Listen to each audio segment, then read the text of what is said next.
تو کرنا کیا ہے؟ کرنا وہی ہے کہ جب کسی کے آنے کا انتظار ہوتا ہے تو انسان انتظار کرتا ہے، جتنا لگاؤ ہوتا ہے اس کا اتنا ہی اس کے انتظار میں شدت ہوتی ہے، جتنا گہرا بندھن ہوتا ہے اس کا اتنی ہی اس کی انتظار میں شدت ہوتی ہے۔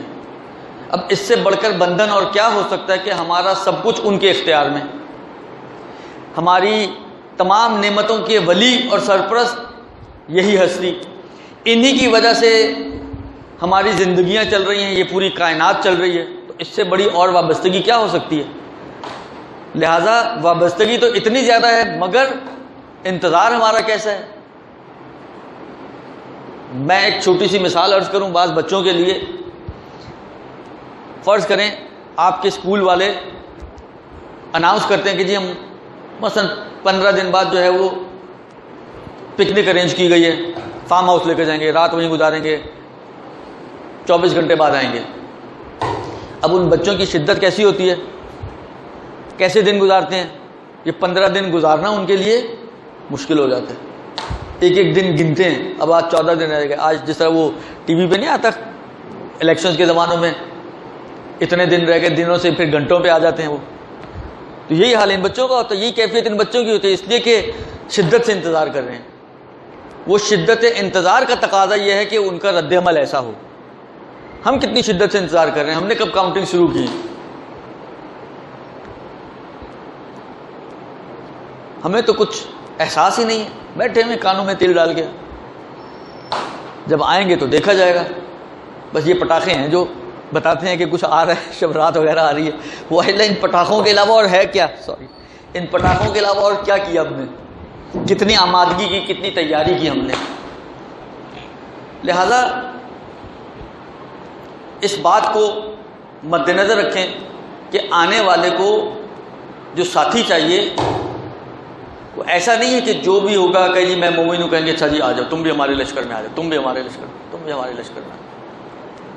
ایک جہانی فوج بننی ہے، عالمگیر فوج، جس سے ایک عالمگیر انقلاب آنا ہے۔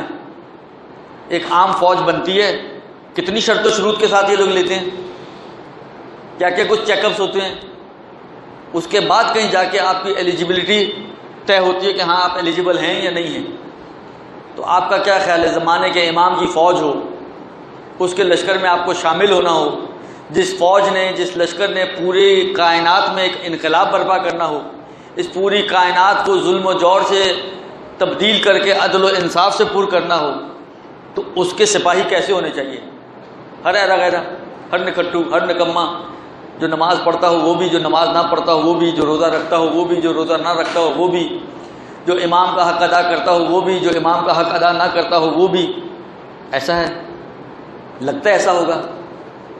کم سے کم مجھے تو نہیں لگتا ایسا ہوگا، کیونکہ اگر سب نے ایک ہی صف میں بالآخر ایٹ دا اینڈ کھڑے ہونا ہے، آپ بھی وہیں کھڑے ہیں جو نماز شب بھی پڑھتے ہیں، واجبات بھی انجام دیتے ہیں، محرمات سے بھی بچتے ہیں، اپنے صلہ رحمی بھی کرتے ہیں، قطع رحمی سے بھی بچاتے ہیں اپنے آپ کو، دوسروں مالی حقوق بھی انجام دیتے ہیں، اڑوسی پڑوسی بہن بھائی سب کا خیال رکھتے ہیں، اور ایک آپ کے ساتھ وہ بھی کھڑا ہوا ہے اسی لائن میں کہ جو کچھ بھی نہیں کرتا، تو مانتا ہے آپ کا دل کہ ایسا ہوگا؟ میرا دل تو نہیں مانتا کہ ایسی کوئی سچویشن بنے کہ ہر، میں کیا اس کو کس طرح سے تعبیر کروں، کرنا نہیں چاہ رہا ہوں، کہ جو بھی جیسا بھی ہو اس کو اٹھا کر صف میں کھڑا کر دیا جائے۔ تو کوشش کرنی چاہیے ہمیں ان ایام کو منانا صرف یہ پٹاخوں کی حد تک نہ ہو، ان ایام کو منانا ایسا ہو کہ ہمارا تعلق زمانے کے امام سے مزید گہرا ہو، ہمارا تعلق زمانے کے امام سے مزید مستحکم ہو۔ اور یہ یاد رکھیں جتنا جتنا تعلق آپ کا گہرا اور مستحکم ہوتا جائے گا اتنا اتنا آپ کے عمل میں خود بخود نکھار آنا چاہیے۔ آئے تو سمجھے تعلق گہرا ہو رہا ہے، نہ آئے تو سمجھے کہ تعلق گہرا نہیں ہو رہا، یعنی ہم جہاں کھڑے تھے وہیں کھڑے ہیں۔ یہ نکھار آنا چاہیے، یعنی یہ لازمہ ہے اس کا۔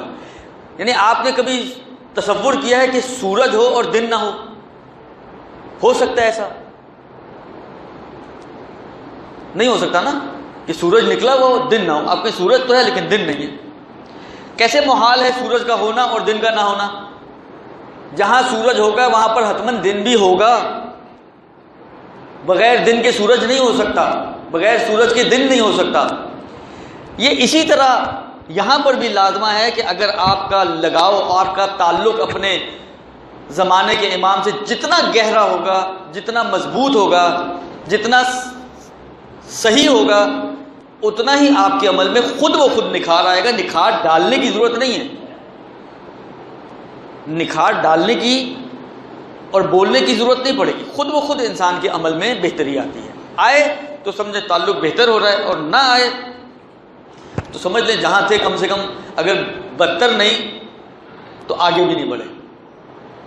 اگر بدتر نہیں بھی ہو رہے ہیں، کیونکہ بعض تو الٹے ہوتے ہیں نا، پہلے بڑے اچھے اخلاق کے مالک تھے، آہستہ آہستہ ان کا اخلاق بگڑتا جا رہا ہے۔ پہلے اچھے کردار کے مالک تھے، بد کردار ہوتے جا رہے ہیں۔ تو بعض تو بدتری کی طرف جاتے ہیں، تو یہ بدتری تو بہت ہی بری ہے بقول بعض روایتوں کے، کہ ایسے شخص کو زمین کے اوپر سے زیادہ سزاوار ہے کہ زمین کے اندر ہو یہ شخص۔ لیکن اگر بدتری نہیں بھی آ رہی ہے اور اچھائی بھی نہیں آ رہی ہے تو آپ سمجھ لیں کہ ہم سٹل ہیں ایک جگہ پر، اس کو بھی روایتوں نے کوئی اچھا نہیں سمجھا ہے۔